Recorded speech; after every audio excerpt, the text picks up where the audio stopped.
வணக்கம். கிருஷ்ணகிரி மாவட்டத்திலிருந்து உங்கள் சிவகுரு விவசாய சங்க தலைவர். தற்போது நம்ம தட்டக்கல்லில் பார்க்கும்போது இது வந்து நாதேலி பழம் இந்த சொல்லுவாங்க, இங்கே சப்பாத்தி கல்லின்னு சொல்லுவாங்க.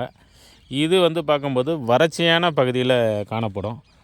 பாருங்க குட்டி நீ வறட்சியான இதில் உப்பும் சர்க்கரையும் கலந்து தான் இதை காணப்படும். பாருங்கள், இந்த பாப்பா வந்து பறிக்குது பாருங்கள். அந்த பக்கம் வந்து நல்லா இருக்குது பழம். இது கடும் வறட்சி பாறை மேலே தான் பாருங்கள் இருந்துகிட்ருக்கு. இது வந்து முள் பகுதி அதிகமாக இருக்கும். பாருங்கள், இந்த முள் தொட்டாவே ஏகப்பட்ட முள் இருக்கும். அவ்வளோ ஒரு ஸ்ட்ராங்காக இருக்குது இந்த முள் பாருங்கள். அப்படியே ஒடிக்க முடியல, அவ்வளோ ஹெவியாக இருக்குது. இந்த முள்ளெல்லாம் ஏறுச்சுன்னு வச்சுக்கலாம், பெரிய வலி எடுக்கும் அந்த அளவு. இந்த பாப்பா வந்து பாருங்கள் சப்பாத்தி களி பறிக்குது. இதில் வந்து பார்த்துக்கும்போது செரிமான தன்மை அதிகம், மனிதர்களுக்கு நார்ச்சத்து அதிகம். அதே போல் பார்க்கும்போது நம்ம உடலில் இன்றைக்கி சர்க்கரை நோய் அதிகமாக உள்ளவர்களுக்கு இது சர்க்கரை நோய் கட்டுக்குள்ளே கொண்டு வருதுன்னு இருக்காங்க.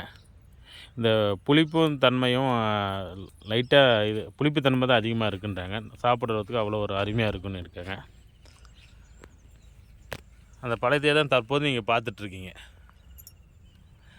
பெரும்பாலும் 3 உலகத்தில் பார்க்கும்போது 2-3 கலரில் இருக்கலாம். மஞ்சள் நிறம், சிகப்பு, ஆரஞ்சுன்றது. நம்ம இடத்துல பாருங்கள் இந்த கலர் தான் இருக்குது.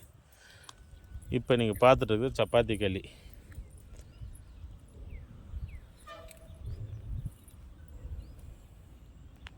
பொதுவாக நம்ம கிருஷ்ணகிரி மாவட்டத்தில் இந்த பழத்தை வந்து நாதேலி பழம் தான் சொல்லுவாங்க. பாருங்கள், அந்த முள்ளெல்லாம் எப்படி இருக்குது பாருங்கள். பாருங்கள், இந்த பாப்பா வந்து நாதேலி பழத்தை வந்து உரிச்சிட்ருக்காங்க. நீ உரிச்சிட்டே குட்டி, சாப்பிடுங்க.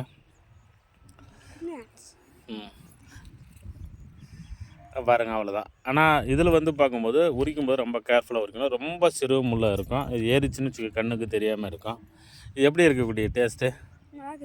நல்லா இருக்கா? இந்த மாதிரி இயற்கையான முறையில் பல வகைகளை சாப்பிடும்போது நோய் எதிர்ப்பு சக்தி நமக்கு இயற்கையாகவே கிடைக்கும். இந்த மாதிரி பழங்களை சாப்பிட்டு நோயில்லாத வாழ்வு, குறையில்லாத செல்வம். கண்டிப்பாக இது பயன்பெறணும் தான் ஒரு நோக்கம். மக்களுக்கு சென்றடைய வேணும் ஒரு நோக்கம். மீண்டும் அடுத்த ஒரு நல்ல பதிவில் சந்திப்போம். என்றென்றும் உங்கள் விவசாய சங்கத்தாளர் சிவகுரு.